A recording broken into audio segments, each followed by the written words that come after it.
أعوذ بالله من الشيطان الرجيم. بسم الله الرحمن الرحيم. وإذ استسقى موسى لقومه فقلنا اضرب بعصاك الحجر فانفجرت منه 12 عينا قد علم كل أناس مشربهم كلوا واشربوا من رزق الله ولا تعثوا في الأرض مفسدين. وإذ قلتم يا موسى لن نصبر على طعام واحد فادع لنا ربك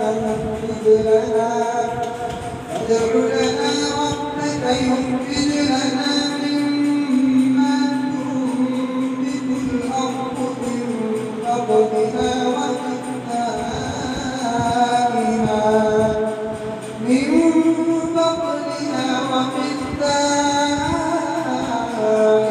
وفومها وعدسها وبصلها قال أتستبدلون الذي هو أدنى بالذي هو خير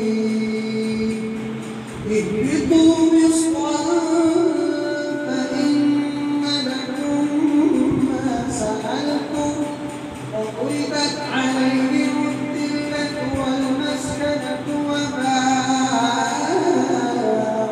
بغضب من الله ذلك بأنهم كانوا يكفرون بآيات الله ويقتلون النبيين بغير الحق ذلك بما عصوا وكانوا يعتدون.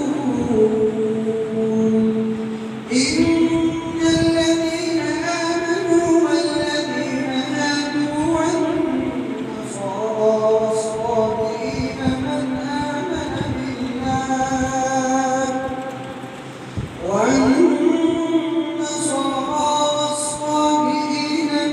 آمن بالله واليوم الآخر وعمل صالحا فلهم أجرهم عند ربهم ولا خوف عليهم ولا هم يحزنون. وإذ أخذنا ميثاقكم ورفعنا فوقكم الطور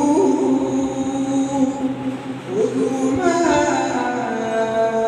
آتيناكم بقوة واذكروا ما فيه لعلكم تتقون. ثم توليتم من بعد ذلك فلولا فضل الله عليكم ورحمته لكنتم من الخاسرين. ولقد علمتم الذين اعتدوا منكم في السبت فقلنا لهم كونوا قردة خاسرين فجعلناها نكالا لما بين يديها وما خلفها وموعظة للمتقين. وإذ قال موسى لقومه